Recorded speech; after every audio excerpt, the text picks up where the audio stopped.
This content features my AI-generated voice and an AI avatar. The content, opinions, and professional assessments are entirely my own and are based on my original materials. Using advanced technology allows me to bring you new content more quickly, more consistently, and even more up-to-date insights. Now enjoy watching and listening. Hello, I'm Dr. Martin Baxmann. Today, we're going to dive into what I call the architecture of team composition. It's really the science of strategically putting together the right people to push your practice forward. And as you'll see, it almost always starts with a fundamental choice between two very different opposing forces. So let's get started.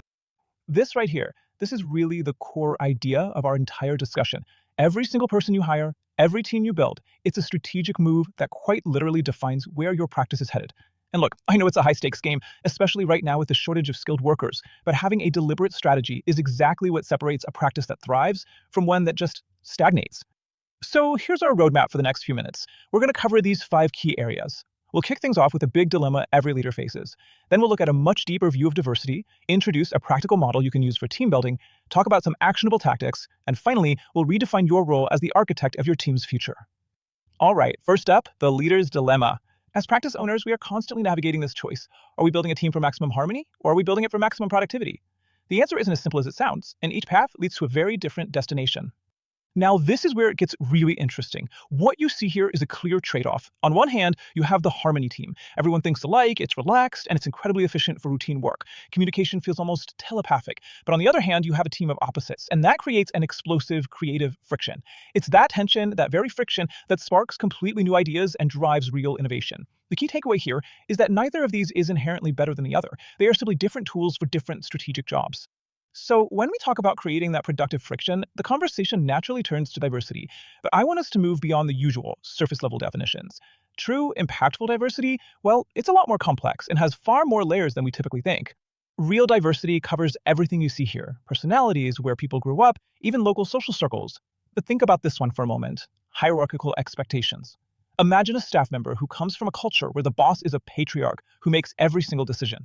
Now, how will they interact with a modern, flat leadership style compared to someone who expects to be autonomous? It's these hidden forces that are shaping your team dynamics every single day, whether you realize it or not. One of the biggest challenges I see is the generational gap. Picture it. You have a veteran employee, been with you for 20 years, working side by side with a 16-year-old trainee. It might as well be from different planets. To keep your team from breaking into these little disconnected cliques, I strongly suggest you find or hire what I call a bridge person. This is often someone in their 30s who can naturally connect these different generations, translating between their communication styles and work ethics. And this brings us right to the heart of our strategic framework. The level of diversity you build into your team shouldn't be an accident. It has to be a deliberate, conscious choice that is directly aligned with the specific goals you have for each part of your practice. Let's just break this model down. It's really quite simple.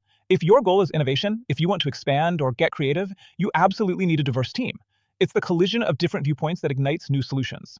But if your goal is efficiency and perfecting routine tasks, a more homogeneous team is actually superior.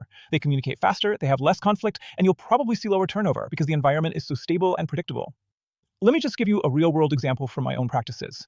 Our medical team, the doctors, is intentionally very diverse. We're constantly debating different clinical approaches, and we use our varied backgrounds to tackle really complex cases. But our administrative and lab teams, they're much more homogeneous. Their job is to ensure seamless, efficient operations day in and day out, and a tight-knit, cohesive group does that best. Okay, so that's the model. But how do we actually put this into practice? Let's shift from theory to some actionable tactics. And you'll see that optimizing your team doesn't always mean you have to go out and hire or fire anyone. Here's a really powerful tactic: strategic rotation. If you have a team that's kind of gotten stuck in its ways, just move an employee from another department into that group for a couple of weeks. This one simple change can introduce a jolt of new energy, forcing the team to question their old habits and rethink their workflows. It's a fantastic way to test people's talents and build a more flexible, resilient organization overall. And here's another huge benefit of a diverse staff: better patient care. Your patients aren't all the same, right? They have different needs, different personalities. A diverse team gives you the ability to strategically match your practitioners to your patients. Some patients really connect with the practitioner who's a lot like them, while others actually prefer a more dynamic, even challenging relationship. Being able to customize that patient experience, well, that's a serious competitive advantage. So, what does this all come down to? Leadership. Your role has to evolve. You can't just be a manager who oversees the day-to-day. You have to become a strategic architect who is intentionally designing the team for success.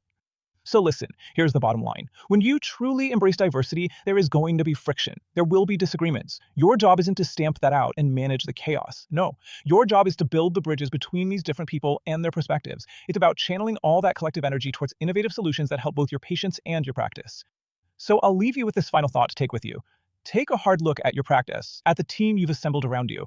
Is its architecture designed simply to maintain the status quo, or is it truly designed to innovate, to adapt, and to grow? Because ultimately, the answer to that question will determine your future.